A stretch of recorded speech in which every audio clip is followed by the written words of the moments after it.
Hey everybody, I'm Kevin. And I'm Kayla. We love movies. Talking about them. This is the Martini Window. With us today we have accomplished composer for such films as See You Next Christmas, Psycho, Storm Tracer, and the recent viral sensation, Winnie the Pooh, Blood and Honey. Everybody please welcome Mr. Andrew Scott Bell. Andrew, welcome. Hey, thanks guys. Thanks for having me. Oh, thank you for coming aboard.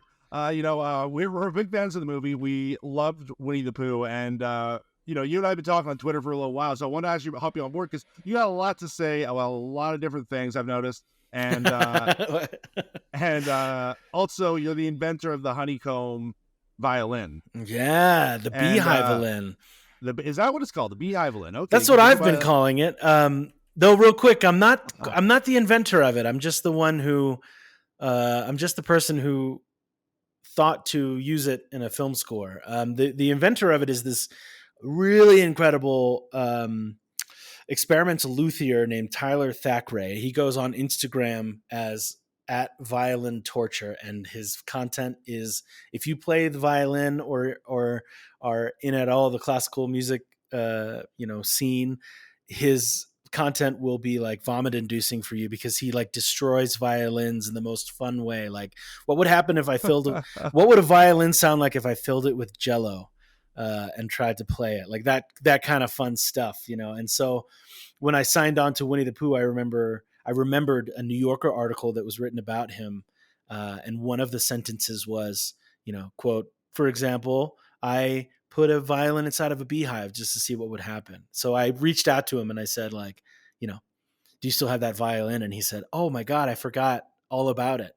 And it had been inside the beehive for 2 years. So we went up, my manager and I drove up from Los Angeles to San Francisco, and we filmed taking it out and taking it apart and putting it back together. And yeah. Now that's a bonus feature on the Blu Ray. It's like a 24-minute short documentary all about bees. It's like, I'm getting long-winded with my answer here, but it's like, it ended up being so much more. I thought it was just going to be like a cool violin, like, doesn't it look cool? But it's just a violin, but it sounds different.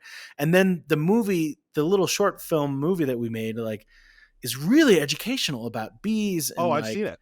You've seen it. So it's on YouTube. It's on YouTube. Yeah. So Tyler's just such a smart guy. And like, he's the type of person who has like 27 hobbies, but he dives into like all of them. Like he's not, this isn't his beehive.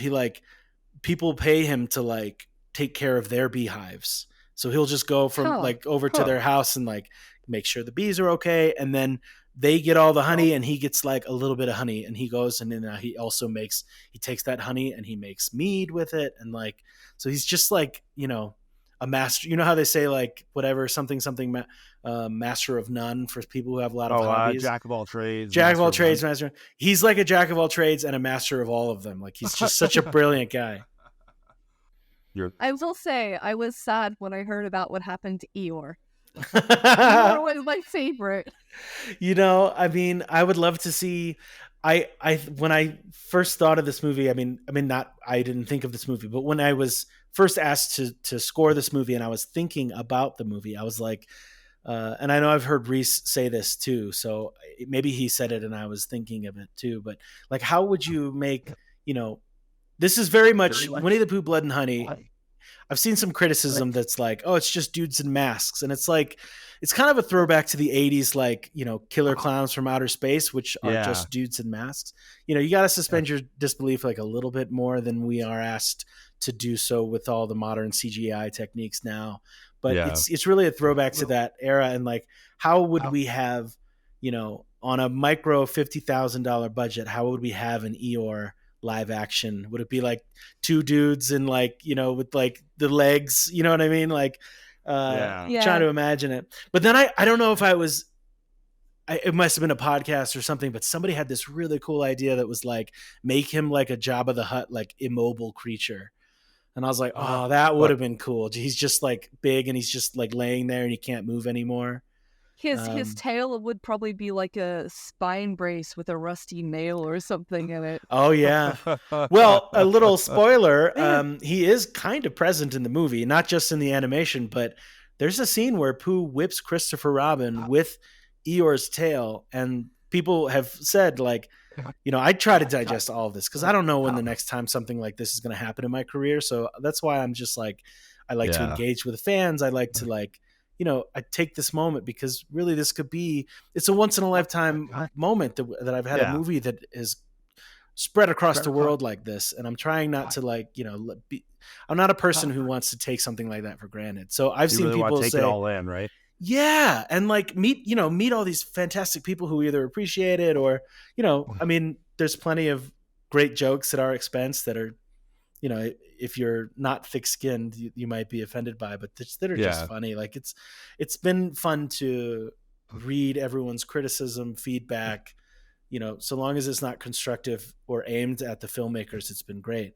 But one of the things I was saying is that I saw was like, how could Eeyore's tail make just the hair of his tail rip Christopher's flesh? But as you point out, if you're Winnie the Pooh aficionado, you know that Eeyore's tail is pinned on by a nail or whatever, a tack. Correct. So that's what's ripping Which the is skin do these off people of. have the right to complain if they don't understand lore? I'm just saying. Yeah, the lore is an interesting question because I don't want to go too far down a rabbit hole, but there's confusion with how much is Disney's edition and how much is in the book, and we only had access to the original book. So, for example, something like "Oh Bother," I feel like I heard Reese say that "Oh Bother" is not in any of the books, or if it is, it's not in the first book. So we couldn't have Winnie the Pooh say "Oh Bother." We also couldn't have Tigger in this movie because he's introduced in the second book, which is public domain in 2024. There's a lot of things that we couldn't use because those are Disney's creation. And even just the existence of a voice is such a subjective, opinion-based thing. If we had Winnie the Pooh talking, how close could we get it to Disney's version? There's no other version of on-screen Winnie the Pooh talking. So, because it was a book and then it was Disney's and then Disney bought the rights to it. So Jim Cummings is more or less not just the definitive voice, but pretty much the only voice of Winnie the Pooh. Right. And so how could people wanted to hear Winnie the Pooh talking and saying catchphrases, but how could you really realistically do a voice that would scratch that nostalgic itch for people that wasn't a legal offense suable, that of which Disney could take action for? Does that make sense? No, that makes a lot of sense because they own that voice line very closely. These two movies have amazing music, and that's my bridging commonality here. Well, first of all, thank you for the compliment. I think I think Reese was you always kind of, every time I work with a new director, it's you feel out their preferences and you feel out their tastes. And Reese, as I was pushing the envelope a little bit, he never really pushed back. So it was really fun in that way. This was it's it's not even a low, it's a micro budget horror slasher, B movie. It's really it's almost like a satire of those 80s low budget movies that we Blood Rage or something like that are just so ridiculous and fun to watch because they're just absurd. How can you watch Winnie the Pooh running with a machete and not laugh? That's the plan. If you're walking into that movie planning on taking it seriously, that's the problem yourself, really. I think some people did. I think some people do think that we were being serious, that we were lacking in humor. But I think there's kind of a fine line where if you're trying to be funny, then it becomes like Zombievers, which is super fun. Love that movie, but it's not very fun movie. But we were trying to make, I think Reese was trying to make, and the whole creative team was trying to make humor in taking it seriously, therefore being funny. If that, it's such a weird thing. It is just a straight up slasher movie where you have Winnie the Pooh and Piglet there, and I think that's what's great about it.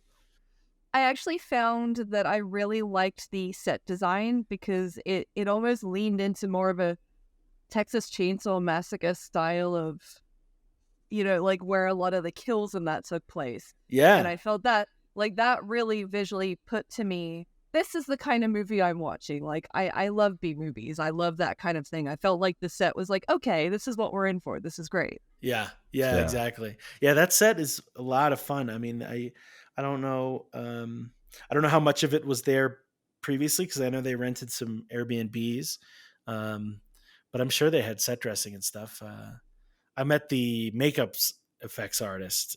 She's fantastic, but I don't think the set dresser was there at the premiere in Mexico City. But yeah, I mean, I love Vince, the cinematographer. I've known him for years. And the look of this movie is, he does such a great job. I think the whole team, like we all pushed it beyond its budget. If you really know how much it costs to make a movie, like we made this for $50,000. $50,000 is like how much, Universal spent on food in a day for Halloween Ends. You know what I mean? Yeah. Like that's the perspective we're talking about, is like, that's the catering budget for a day on a huge, massive, big budget movie. Oh, I understand completely. Yeah. I have my own feature coming out in July with Girl Gone Bad, and I'm not going to announce our budget, but I'll tell you, it was not 7 digits. Yeah, no, exactly. I mean, we can make that movie, and it's not like cruel to say that we're all like, we were just all on board. Like nobody was feeling shafted or anything. Like, we were all just like, we all just wanted to make this fun movie that was crazy and over the top. And my part, being alone in my recording studio, was to, have a choir singing Latin, but the Latin translation means blood and honey, like how silly and dumb. I think we're going to take that farther in the sequel, where it's like we're doing Honey Never Dies. Was that the name of it? Honey Never Dies, the sequel? Was that the name of it? I thought I remembered a sequel title announced. I think we made a spoof because in Mexico, we were number 2 or something like, or I can't remember where we were on opening weekend, because it opened in Mexico for a couple of weeks before it came to the rest of the country, and I remember before that, it came to and even though Avatar had been out for months, that was the only one that, like, or maybe we beat it or something. I don't remember. It was either we were just below Avatar or just above Avatar. And so we joked about saying that we were going to call the sequel The Way of Honey. That's what it was. The Way of Honey. That's what it was. Do it. Yeah. Do it. Yeah. So I think we kind of like tried to, I mean, that's the thing about this, the humor in this movie is that it's like, it's not jokes. It's not, funny lines. It's like the absurdity of the situation, and the music. I think we did that in the music too, which is like, if you're just listening and you're just like, oh, this is a choir chanting Latin, you're going to go, this is super serious. Like, why is he going so hard? But if you actually were like, what were they saying? And you found out that it's just like Latin for blood and honey, you might think that's kind of funny, it's like, so yeah, thank you for your compliment. We did go a little hard, but it was fun. It was a lot of fun. The fun comes across on screen. Oh yeah, absolutely. So the music goes hard in a Goofy movie. Yes, it truly does. Good segue. Well, I stole it from you, so. Oh, yeah, it really does actually. By Carter Burwell's score in general is just fantastic in it. But I think a lot of people miss that. I don't think a lot of people know that this is, a Carter Burwell score and, songs. Because it was early in his career. Disney had some real, like, a lot of people that they had in those 90s years and the Renaissance years really went on to big trajectories too, though. And I mean, you look at the fact that you had Alan freaking Menken writing the songs for Beauty and the Beast. You look, it never surprises me to see who came out of this era of Disney animation and who went on to great lengths. I mean, oh man. I mean, Brad Bird's a good example, but he was also he was rocking with Simpsons at the time too, though. Yeah. Brad Bird, there's a really cool documentary about him and his time at Disney, and then how he kind of left Disney, and I think it goes all the way up to like him and Pixar, but it's a really I can't remember where it's on. It's probably not Disney Plus, but it's probably on Netflix or something. But they all have such great stories. That the 90s era Disney movies were kind of experimenting, I think. I mean, even just,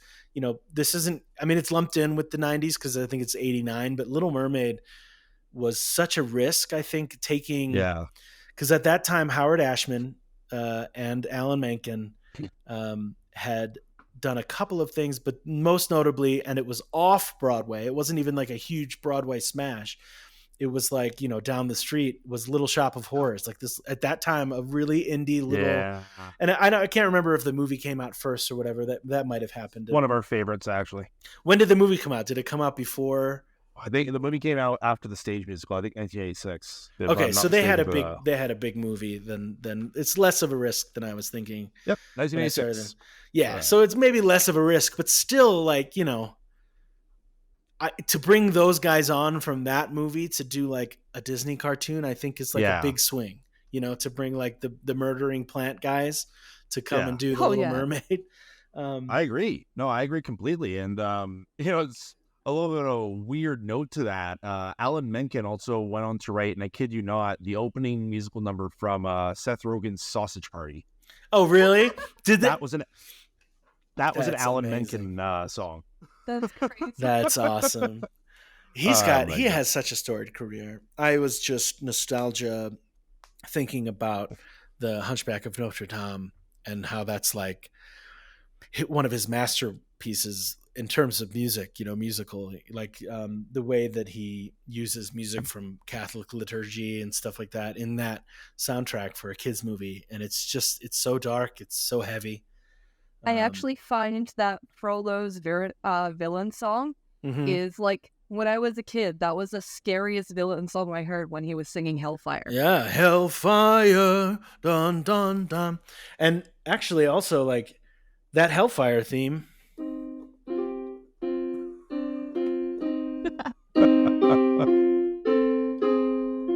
Whatever it is, I don't know. That's also that's in a minor key, but in the major key, that's the theme for the bells of the church. It's like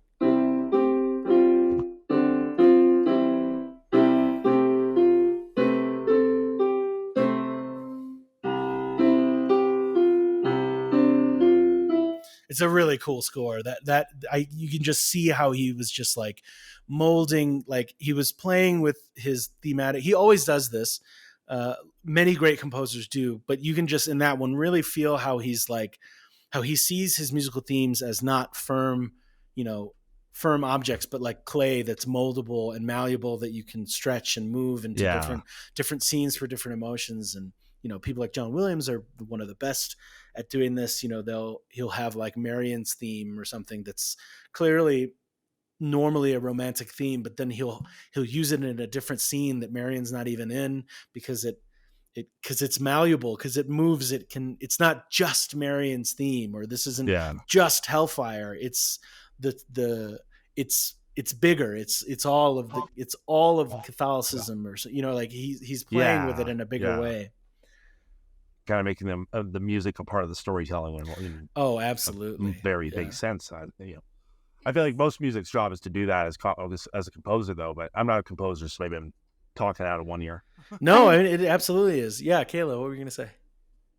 I love that with music, and what I find with a lot of composers is you're able to bring in influences and elements without having to have them be the spotlight. So you can get your ideas in there without having to justify it to producers as a big thing in the script. Right. Like you can put all of these influences together in a way that's really subtle and just like hope that people get them. Yeah. Mm-hmm. Yeah. I think at least in film, I often think of my job, or at least one aspect of my job. There's much more to it than what I'm about to say, but I often think of my job as almost like a highlighter, in that like I'm there to highlight certain elements that are there in the script. Like, in Winnie the Pooh, for example, like there's an element of abandonment that is a streamline, the trauma from being abandoned. There's it's a B movie, silly, goofy thing, but like there's still a theme throughout that movie that I tried to highlight or bring to the surface, bubble up to the surface musically, between Christopher Robin and Winnie the Pooh, and the feeling that the guilt that Christopher feels that he abandoned Pooh, the anger that Pooh feels, and the trauma from being abandoned, those things that, are in the script, not necessarily like spoken, but definitely there in feeling throughout, like as a thread throughout the whole movie. Our Yeah. job as composers is to kind of highlight that and maybe raise it up a little bit so that people feel it, even if it's not being said, So I think that's a great point, Kayla. I was just gonna say, it really sounds like a case of like, you know, no job too big, no job too small, right? Like, Mm-hmm. you, even if you have a B movie there, you still have a movie to which has a story to be told. And I think Mm-hmm. it's important to hear what you're saying, that you're treating it the same way you would treat some prestige drama. You know what I mean? Absolutely. Absolutely. Yeah. Yeah. There's always, I mean, yeah, I mean, I can't remember who said it. There was a film composer interview, and it was like, I, in order to do my job and like still love myself after, like I have to fall in love with the movie every time. Yeah. And I just, so one of the things that I just like hate hearing is when somebody says to me like, "Oh, I didn't really like the movie, but like I loved your music." I'm like, "Oh, like I know people have said that to me a lot, but like, and they think they're complimenting me, and Right. I don't like, scold them, of course, or anything like that, but No. a little No. bit I'm like, "Oh, but I love, like, don't you see the movie that I see?" Cuz like, and Yeah. maybe it's just cuz I've spent so much time with this movie and read the script over and over again, watched it every scene like, dozens of times, multiple dozens of times as I'm working on it. It's like, "Oh, but it seems like you might be missing something that I know is really great in there." Yeah. So Yeah. yeah, I feel like I fall in love with all the movies I work on, and Which it's give it all. Give my best for everyone. Yeah, which is interesting the way you say that too. How you're saying, why can't you see the movie I'm seeing? Is when we actually were talking about a Goofy movie, this wasn't a critical success when it first came out. No, it wasn't. This was a very different movie for Disney at that time. Like, we were watching it just for recording this last night, and I haven't seen a Goofy movie since I was probably about 12 years old. And I'm in my 30s now, and so I'm watching it for the first time since then. And I think I told you on Twitter last night, this thing has just shot up so many spots in my Disney rankings. It's such a nuanced, nice personal take of a story. Yeah. And I don't think people were ready for that at that time for Disney. They weren't ready to see our entire story. It's just going to be a dad and his son on a road trip. This is like John Hughes stuff, man. This was a John Hughes movie starring Goofy and Max.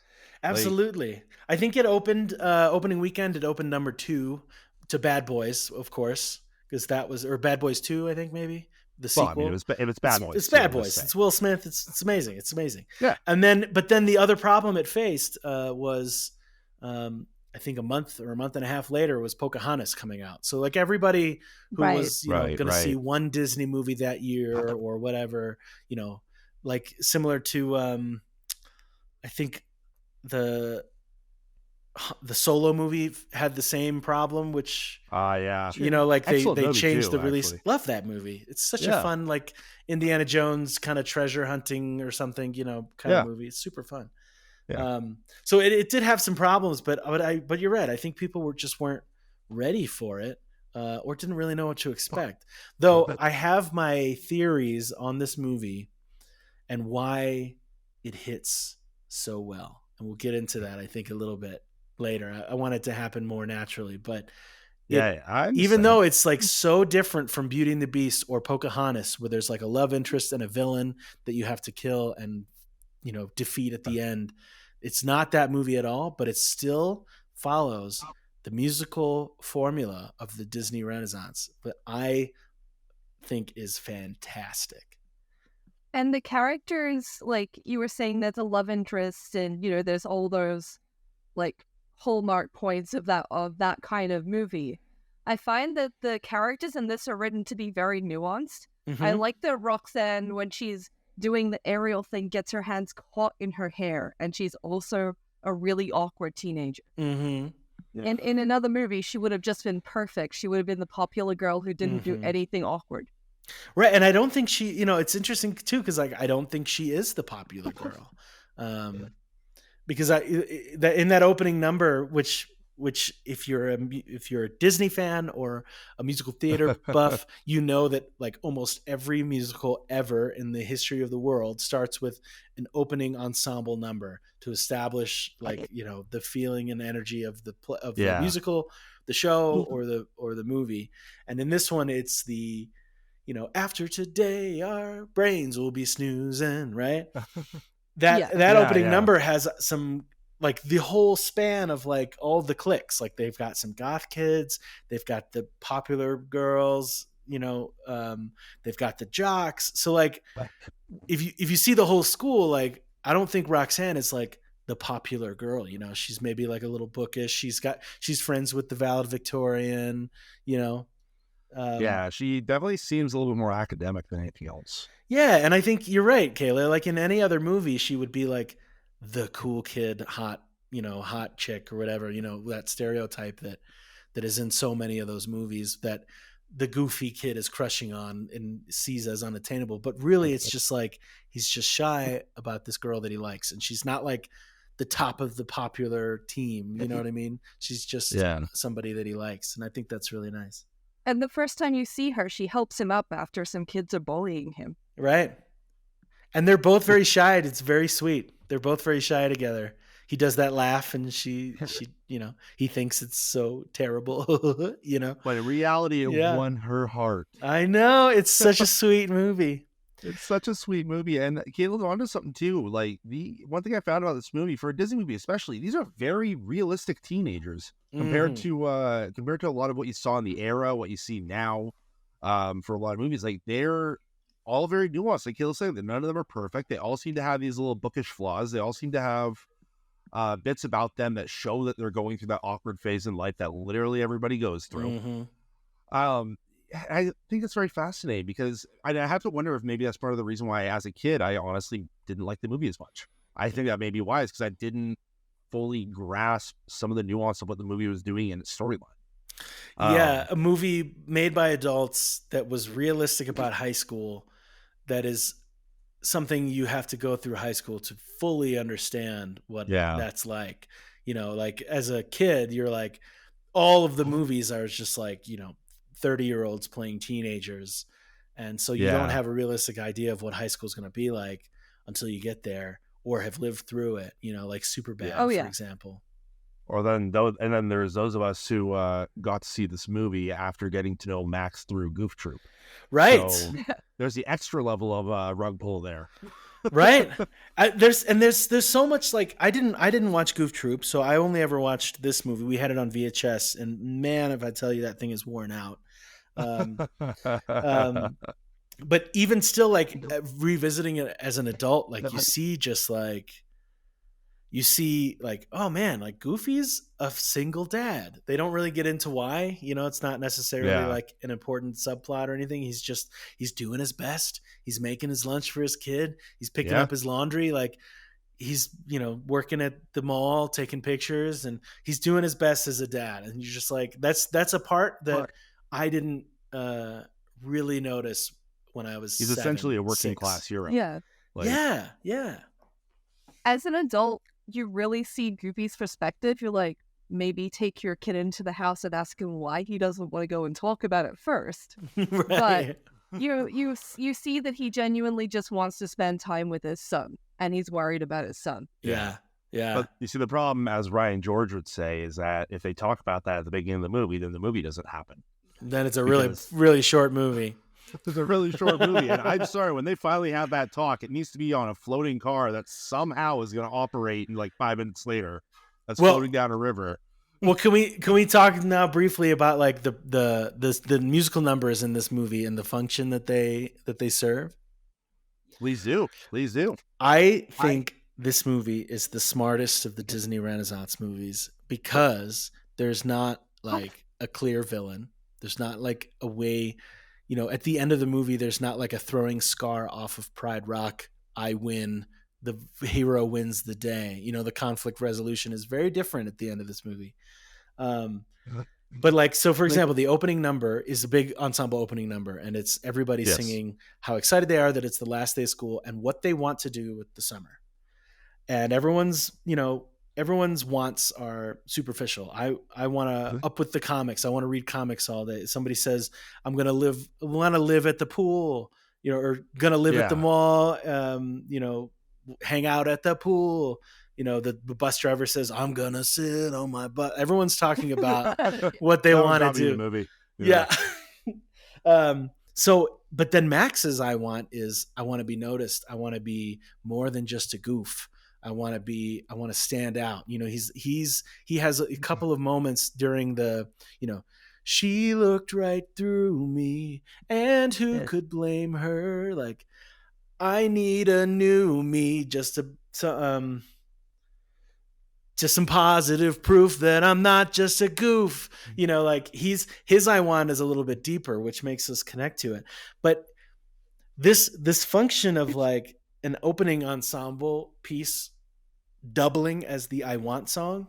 So for anyone who doesn't know what an I want song is, it's like, that's the like pivotal, you guys know, I know, but anyone listening, that's like the pivotal song, like, part of your world. That's where the main character sings like, this is what I'm looking to get from this story that you're watching. And in Beauty and the Beast, they paired together a couple of years before Goofy Movie, they paired together the ensemble and the I Want song so that the movie just starts like, boom, off to the races, like, let's get this thing going as fast as possible. Here's the ensemble, and this is what Belle wants. Let's go. We're in the movie. And they did that in this one too. This opening ensemble is not only Max's I Want song, but it's like the entire school's I Want song. And in juxtaposition to their like superficial, like, I want to sit at the pool, and Max is looking for like deeper meaning in his want. We really like automatically, like, we're right in there. We're connected with Max. And then just like at the end, the Powerline song that we hear right after where that he's like lip syncing. Yeah. The Powerline songs in this movie reinforce the song that precedes them. So this one, stand out above the crowd, that is what Max is singing that he wants to do.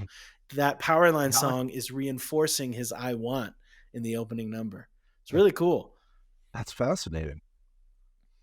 I also find that very interesting with Max that it's almost like his own self-doubt is worse than anything he actually does, because he nails the dance thing on the last day of school.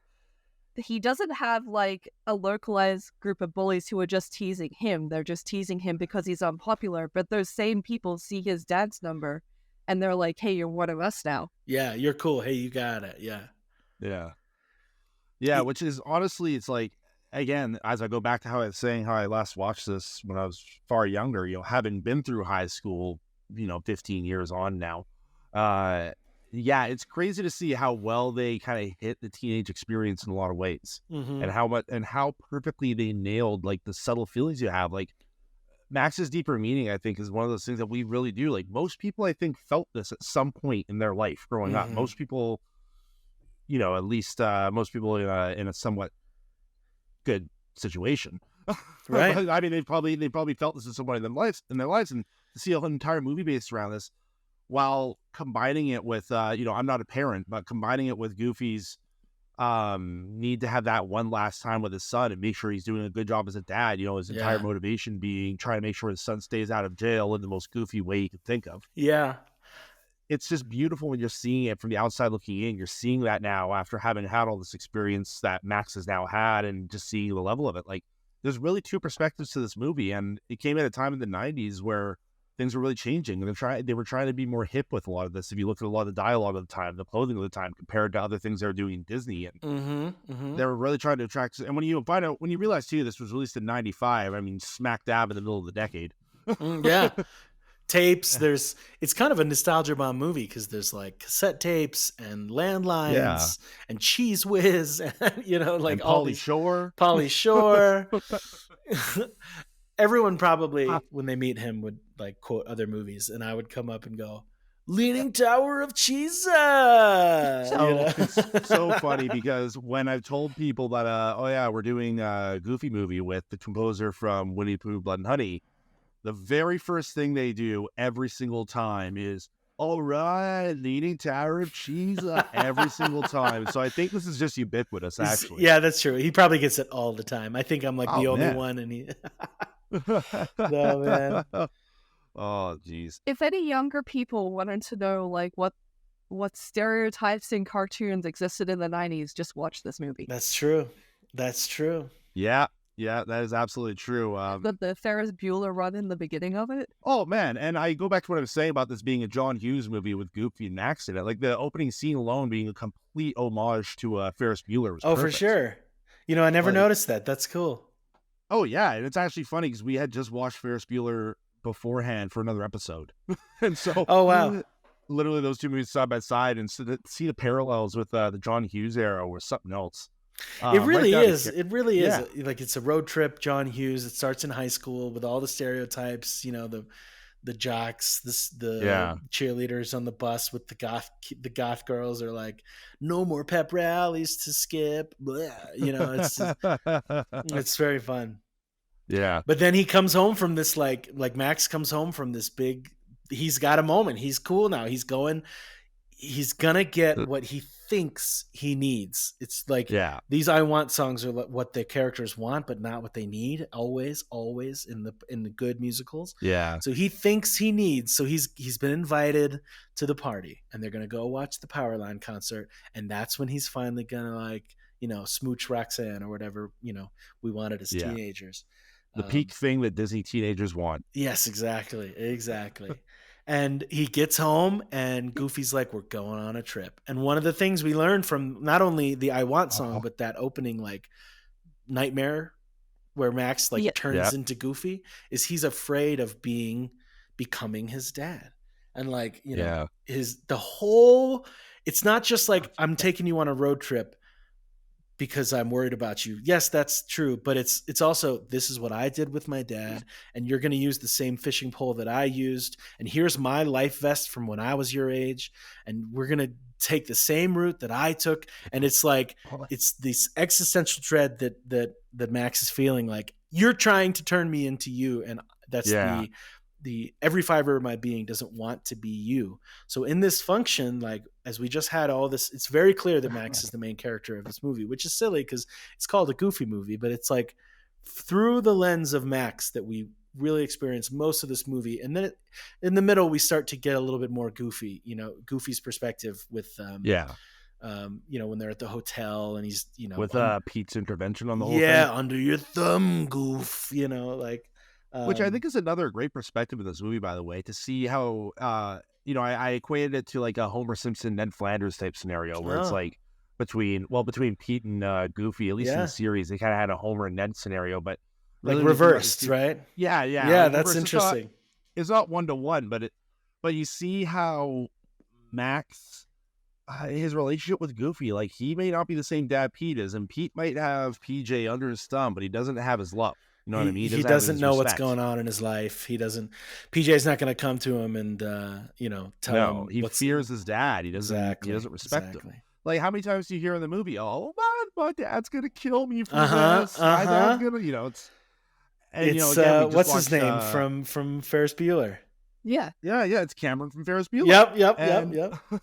Yep. But that's such a realistic thing. Like Pete, at no point in the show or the movie has ever, in my opinion, ever shown himself to be a loving, caring father to PJ. Right. He's the kind of person to be like, I feed you and you have a roof, then that's enough. And right? those dads really exist. Yeah, they do. They do. They really do. And, you also see, they didn't show it in the movie, but in the original series, he also had the sister Pistol Pete. She didn't have the Grip Troop series. She never appeared in the movie for some reason. Pete. But, oh my goodness. But with, between Pistol and PJ, you got to see the favoritism difference between those two and how Pete treats them. And you didn't see a lot of that here, but I think you saw more than enough of Pete, deriding his son to make up for it. Yeah, I think you don't see the sister because they're just like Goofy and Max. They're on a dad and son trip. Yeah. It's just the two of them going camping, or really glamping with that RV. But that dad son relationship is like pivotal to this movie, and it's so interesting. Like totally unplanned, totally on accident. But happy Father's Day, everyone. We're recording this episode on Father's Day, a movie about a father and son, multiple Wow, fathers and this sons. is timed really nicely. All right, go Happy us. Father's Day. Happy Father's Day, everyone. Go watch Goofy movie and call your dad. But that relationship between father and son, like as the movie starts to, at the inciting incident of like, we're going on a road trip. Yeah. Goofy is the villain in this movie. Goofy For is all the intents and Ursula. purposes. Goofy is the character that is standing in the lead character's way of getting what they think they need, which is what they want, but not what they actually need. And he even has a villain song that plays next.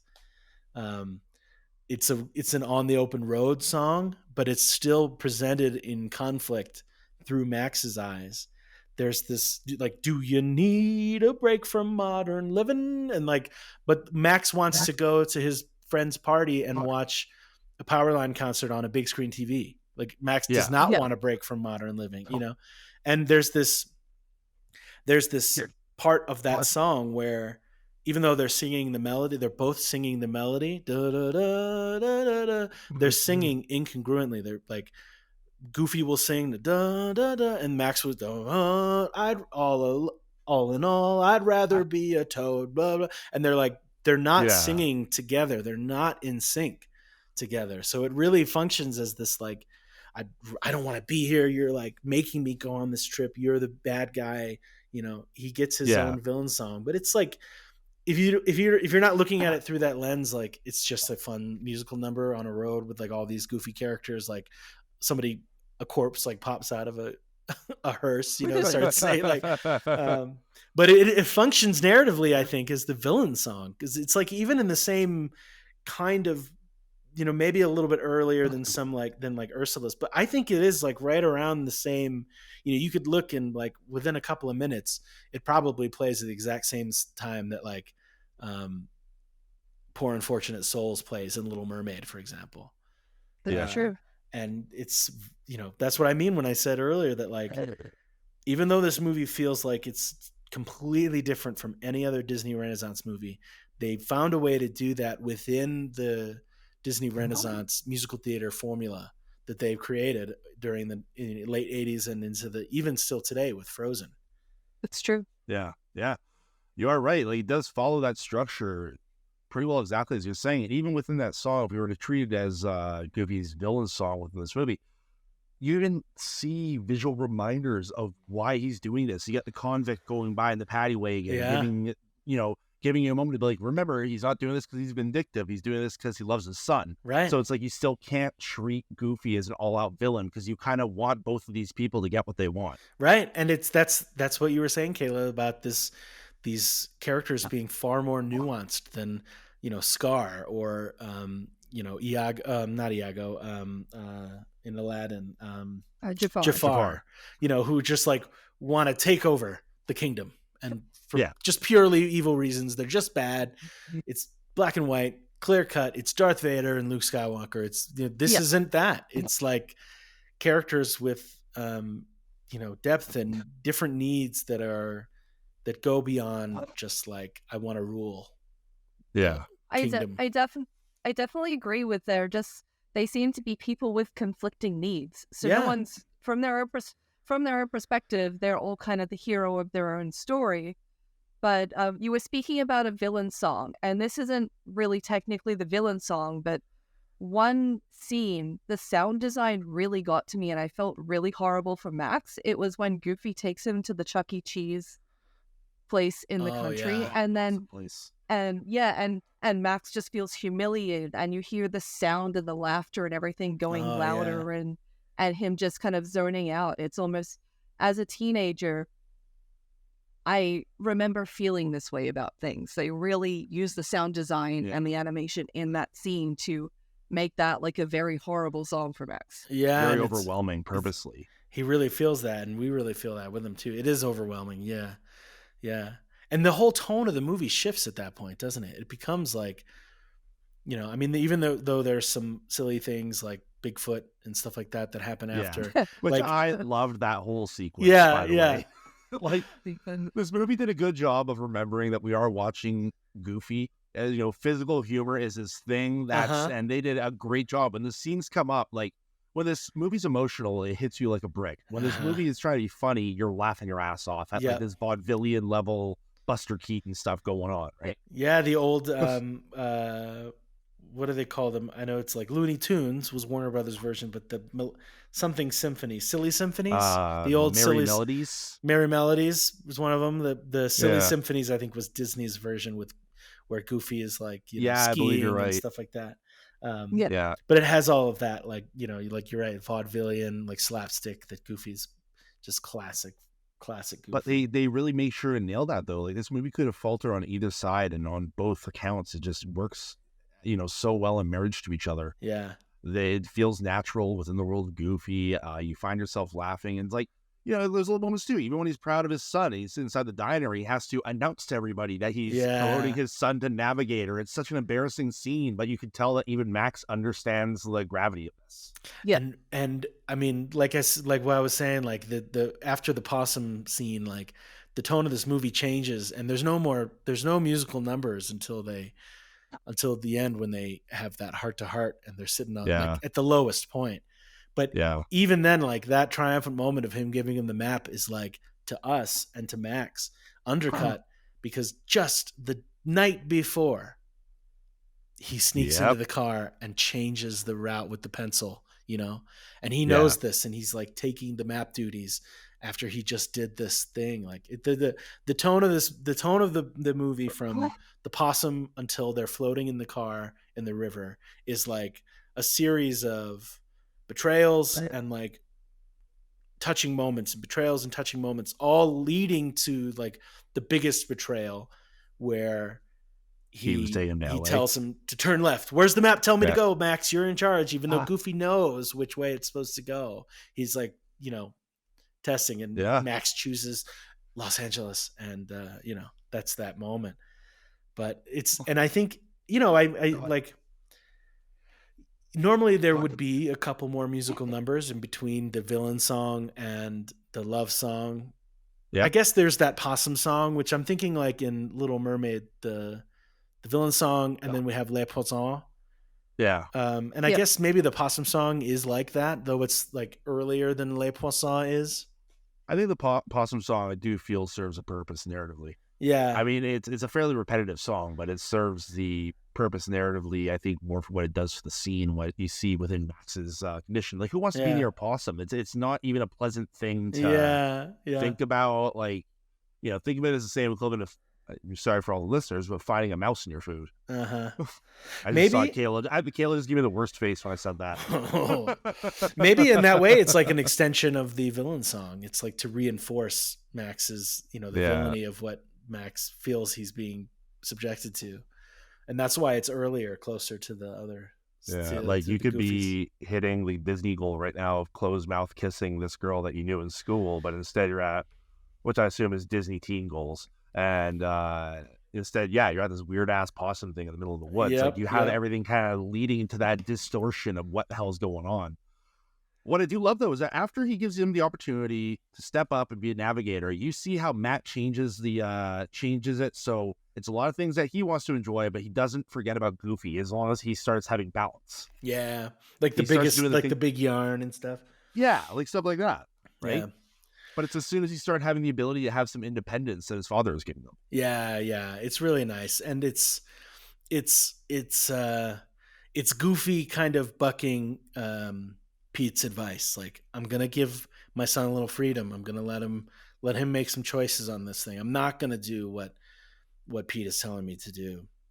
But also at the same time, like, that's like Pete's advice, keep him under your thumb. You've got to rule over him. Like, that's in the back of Goofy's mind, and he's kind of like, he's testing his son a little bit, give him a little bit of freedom, seeing if what Pete said is the right path or not, even though Goofy like knows in his bones, it's not the way to raise a kid. It's not the way to raise my kid. It's not the way to raise a teenager, or even really any age kid. But so that's why I think that betrayal when Max tells him to turn left towards Los Angeles is like, the lowest point of this movie. and it just like That's the it's all is like lost. it's heartbreaking. And then they have that big fight, and then the big Yeah. goofy thing with the car like bouncing on the mesas, or the rock Yeah. formations and stuff. But it's that lowest point of that movie that brings us to like the conflict resolution, which in so many other movies is like, throw Scar. I already said this, but like throw Scar off of the top of Pride Rock. Like that's the resolution to the conflict. Even though there's some other, internal conflict that Simba's going through in that movie, but like the conflict resolution in this is like an understanding of each other and an openness and honesty that I think is really, really sweet. And, we don't see that in a Disney movie, that type of nuanced and like real conflict resolution. We don't see that until like the Pixar era, where we get a little bit more than just the bad guys, villains, and I think that's why this movie in 1995 is so ahead of its time, because like we didn't see this type of thing. Like it reminds me of the end of Inside Out or something like that, where it's like, there's not a bad guy, it's like, there's so much more that kids can learn from movies than and there's then just that there's a villain that needs to be defeated, and there's so much more that like adults can benefit from these movies as well than just like, the bad guy in the end getting his or her comeuppance. Absolutely. I also love that at the end of the movie, when Goofy talks to Max and he finds out the reason behind everything going on, his first reaction is, "We're getting you to the concert." Yeah. It's like, this is our trip. This is our trip. My trip with my dad was fishing, but this is ours. Let's do this thing together. It's really sweet. I really love how it's so visual too when they're on the car floating on the river before they go off the waterfall. In that moment when they truly decide all this, that is by such a literal definition, that is all is lost. They literally have nothing else. They only have each other at this moment. And I love that that's the moment that they can finally talk. There's nothing else in front of them to do so, like nothing to distract. And I think that's a much bigger visual metaphor than the movie probably, maybe, well, no, I sincerely expect they intended that. Yeah. And musically, you go ahead. You had go. And musically, this is the next time the first time that they sing together, like I said, was in the villain song. Yeah, and they were singing like not together, like they were filling each of the gaps of each other's melodies in like a clashing way. In this, what is essentially the love song, if you will, which I think is also fantastic. There's not a love song between him and Roxanne. There's a father and son love song, which is even more, has even more depth. So it follows the traditional formula of like what's the one, Entangled? My God, I can't remember the name of it, but also Alan Menken. That movie since it came out. Yeah, it is also. But it follows and even in Can You Feel the Love Tonight, where it's like Goofy sings a verse, and then they sing the chorus together, and then Max sings a verse, and then they sing the chorus together. Like that's a very Disney formula for a love song, which like, Simba sings, and then, Can You Feel the Love Tonight? Yeah. And then Nala sings, you know what I mean? Or I think it's reversed, Nala, then Simba. But that's a very formula for like, it's a very formulaic like way to write the love songs of the Disney Renaissance. And this follows that formula. But in the chorus, when they're singing together, not separately. They're singing in harmony, and like juxtaposed to the last time they sang together. It's really sweet. It's like musically showing that they're on the same page now, that they've talked, they've come together, they're being honest with each other and what their wants and needs are. And that's what they really needed. That's what Max really needed. And then, like I said before, the Powerline songs are in this movie to reinforce the songs that precede them. So the next song, the Powerline song, is Eye to Eye. If we listen to each other's hearts, we're fine, we're never too far apart. And maybe love is the reason why, for the first time ever, seeing it eye to eye. And it slaps. It's such a good song, but it's like, it's just there to like emotionally like lift us and boost us up and reinforce what we just learned from the song before. It's so cool. There's 2 Powerline songs, and each of them, I think, reinforce the musical numbers immediately preceding them, you know? Also, just a dazzling animation sequence. That entire performance. Yeah. Like the perfect animation cast. in this movie. Oh, I loved it. The animation in this movie is stellar. What I'm reading is Gregory Perler, the editor, said that half the film was shot on 35 mil and the other half was edited digitally using Avid, and it's one of the first. Edited digitally. Oh, edited digitally. That's cool. Oh, that's fantastic. That's fun. Yeah. Yeah. All in all, though, this is a exceptional movie, and frankly, I actually wish we'd see more Disney movies kind of like this. I feel we did recently with the movie Onward. I felt was probably one of the closer ones I saw to that. Elemental is currently out in theaters, which the reviews are pretty decent. Apparently, it's a nice rom-com. I gotta see it. I really want to see it. They said there's no villains in this movie. It's a rom-com. Oh, that's fun. I'm very excited for that. Andrew, thank you so much for coming on to our show today. Is there anything you'd love to plug? Anything you'd like to talk about? I know your soundtracks are available online. Yeah, the soundtracks are available. Not all. I mean, select soundtracks that I've released are available on Apple Music, Spotify, wherever you stream your music or purchase music online. Psycho Storm Chaser and Deathcember are available for CD purchase if you are a soundtrack collector. There's of course vinyl, but I think CD is the best way to collect soundtracks because of how quiet orchestral music tends to be. So I think a CD is a cleaner listen for soundtracks than vinyl, because soundtracks are at a lower volume mastering level than like folk or pop or even. So those 2 CDs from me are released via a really wonderful soundtrack label called Howlin' Wolf Records. And on that record label, you'll also find like Silent Night, Deadly Night, and a couple of really fantastic classic horror scores. Wall Crumpler, who's just amazing, runs that label, and he's he's just such a dedicated fan of horror soundtracks. So it's been nice to work with him. There will be some physical releases of the Winnie the Pooh soundtrack, Blood and Honey soundtrack coming out in the next year. So keep tuned. Follow my social medias and stuff. We'll make those announcements when they happen. Underneath our episode here, we're going to have links to Andrew's social media, links to the stores to buy his soundtracks. We'll make sure to link you up here. Thanks so much. You're very welcome. It was so much fun, Kevin. Thank you for having me, both of you, Kevin and Kayla. I've loved this hour of talking. This was so much fun. Thank you. And we would love to have you back. Absolutely.